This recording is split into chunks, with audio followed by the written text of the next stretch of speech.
Jimin applied brakes suddenly and his car stopped with a jerk. His heart dropped in his stomach when he saw your car sliding down the cliff. Everything seems to be happened in a blink of eyes. Just few minutes ago, you were sleeping beside him, and now he stumbled out of the car and ran towards the direction where your car fell off. Wine. He shouted your name, but before he could jump off, he was held back by Jackson. Leave me, I need to go to my wife. He thrashed in his hole, trying to break free from his grip. Boss, get a grip on yourself. He tightened his grip on him, stopping him from doing the stupidest thing. Princess, I'm coming to save you. He shouted like a crazy person. He was wiggling too much that it was getting difficult for Jackson to hold him. Princess, he mumbled, breathing heavily. The ache in his chest was getting unbearable. He had lost his mind. He wasn't thinking straight. He just wanted his wife. His man came in another car and held him as Jackson signaled them. Boss, let's go. No, I won't go anywhere without my van. She's waiting for me. She must be scared. I need to go to her. Leave me. He gritted out. Boss, brace yourself. Jackson was shocked, seeing his total new personality. The person who was calm but carried a scary aura around him was acting all crazy for a girl. The girl must be special, that she had changed a person into complete opposite in just few weeks. I want my wife back. I want my princess. He whispered and fell on his knees as his energy drained out due to struggling so much and mostly witnessing the heart wrenching scene. Jackson held his stiff frame. My wife. Sweat formed on his forehead as he struggled to breathe. The unbearable ache in his body felt like his body was ripping apart in pieces. His eyes were dropping, but he was trying his best to keep them open. He smiled as your face flashed in front of his eyes before darkness took over his vision. His body fell limp in Jackson's arms. He patted his cheek slightly. Boss, open your eyes. His body felt cold against Jackson's. Young, wake up. Jackson panicked when he didn't open his eyes. We have to take him to the hospital. With the help of the guards, he put him in the car and drove towards a private hospital, not before ordering the men to search for you, whether alive or dead. Jimin gained his consciousness after 2 hours.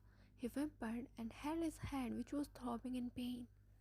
He slowly sat up and looked around in confusion. He was in a familiar room. Of course, he had been there many times, but what was he doing there now? He didn't had any injury or anything. He held his head trying to recall what exactly happened. His heart beat fastened when flashes of what happened earlier appeared in front of his eyes. You escaped in a car, and he followed you, and then your car fell off the cliff. He removed the saline needle that was attached on his left arm. He abruptly got off the bed and tried to step forward, but his head spun and he fell down on the floor. Princess, he whispered as your face flashed in front of his eyes. He again stood up, taking the support of his bed. But he again fell down on the floor. He punched the floor in frustration. He heard the door open and then closed and footsteps approaching him. He felt two strong arms wrapped around his shoulder, helping him to get up. He clenched his jaw at his helplessness. He didn't like to appear weak in front of anyone. Young, no one is here except you and me. Jimmy looked at him with his cold eyes. How long have I been here? 2 hours. 2 hours? Are you kidding me? Why didn't you wake me up? Wine must be waiting for me. I should be with her, not here. Young, this isn't how you should behave. Remember what we have been taught, not to let emotions take over our minds. I don't give a about anything. I want my wife back. I just want my wine. That's all I know. Jackson looked at his boss, who was like an elder brother for him. Jackson's father used to work for Jimin's father, and now he works for him. They both grew up together. They had spent all days together, but he never ever saw him behaving like that. Young, I sent a man to search for her. Don't worry, we'll find her. No, I'll go myself. She only needs me. She'll be scared seeing them. I need to go. Young, how about we go home? They must be bringing her back home. Jimin's eyes lit up as he looked at him with hopeful eyes. Really? Jackson gulped and nodded hesitantly. Let's go fast. He stood up while Jackson held him, helping him outside. Princess, where are you? See, I'm back. Come here fast.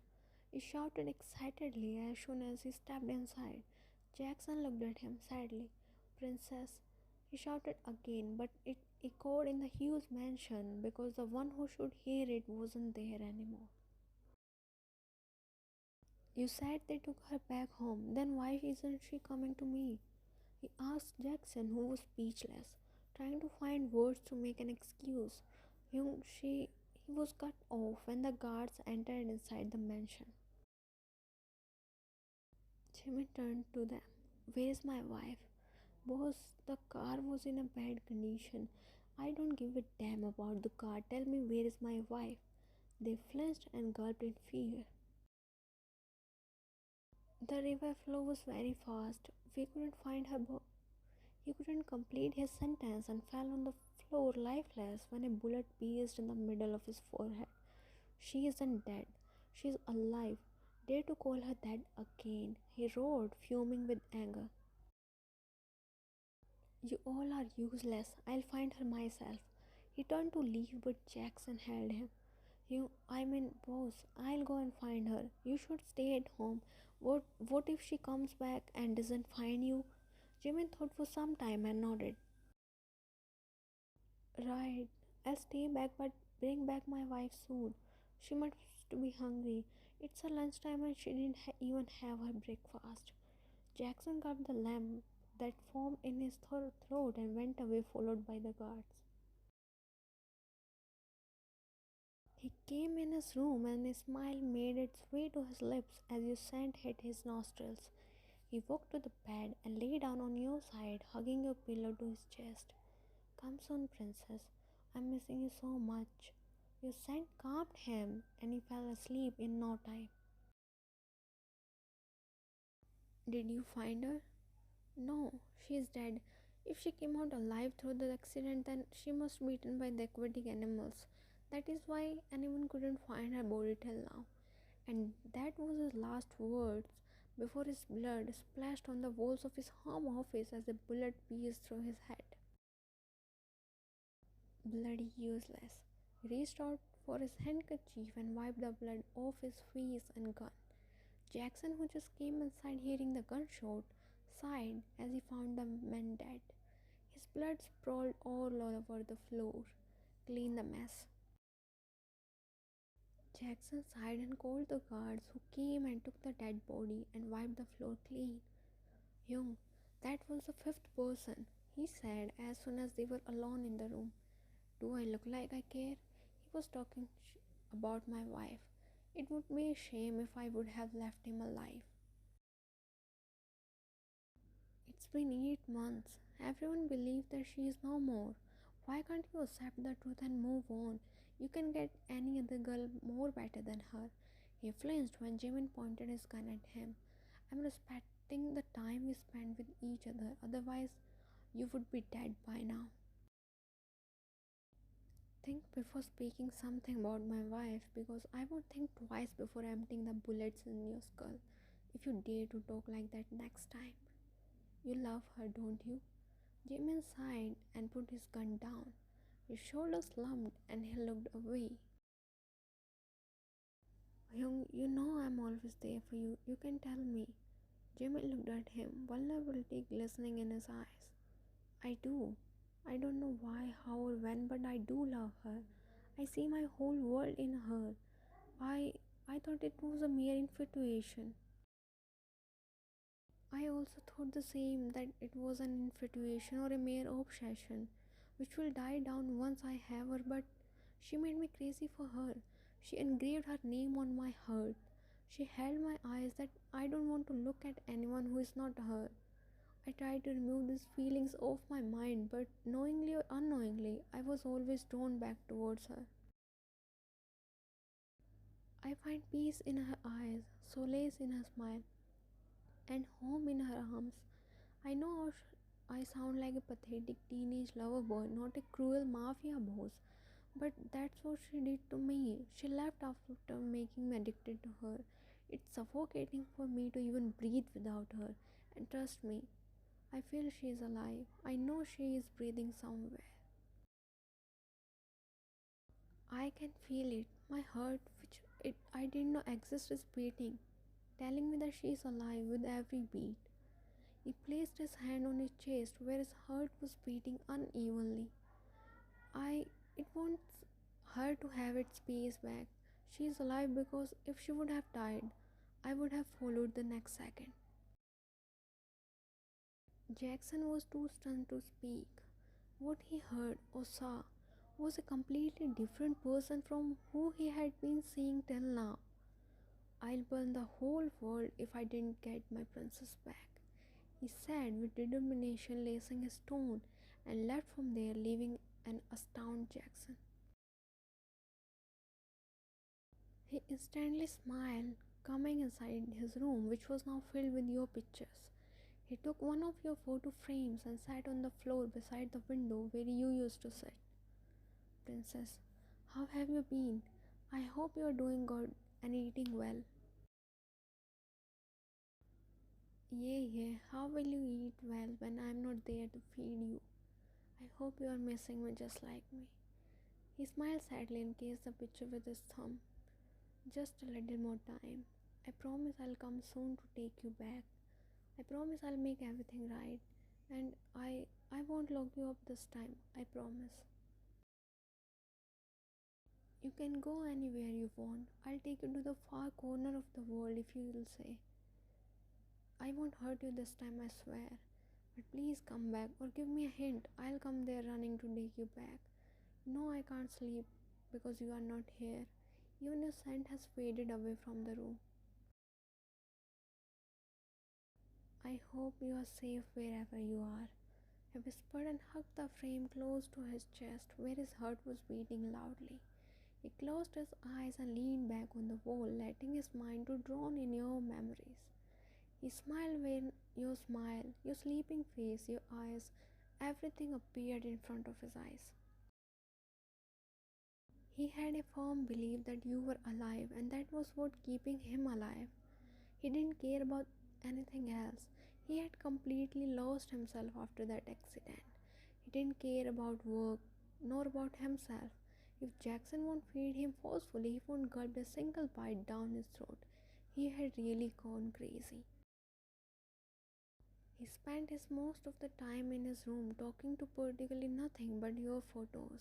If anyone sees him, they would think that he is mentally unstable, but it was actually the magic spelled by you which held his heart, brain, body, and soul captive. His mind fills with your thoughts, his heart craves for you, his body yearns to hold you in his arms, and his soul seeks for comfort which is with you. Ryan, he whispered as he felt a gust of wind caressing his face. Wait for me, he whispered before sleep claimed him. He slept there on the cold floor, the photo of you smiling in his arms. Young, wake up, he groaned and turned his face away. Let me sleep, princess, he murmured sleepily. Jackson looked at his pale face with pity and shook his shoulder again. Young, wake up. What? He asked in annoyance as he sat up straight. He frowned his eyebrows, seeing Jackson, and looked around, looking for that particular person. Where is Ryan? She is not here. But but she was here. She was angry because I didn't take her out on a date. You you were dreaming again. Jimin formed his jaw and looked away. What are you doing here? Young, there's a business event in Daegu. I'm not going anywhere. You are not taking care of business or mafia work. It is going downhill. You need to focus on your work. I don't care about anything. I don't care if I go bankrupt next morning. I don't give a damn. He gritted out and stood up, walking towards the bathroom.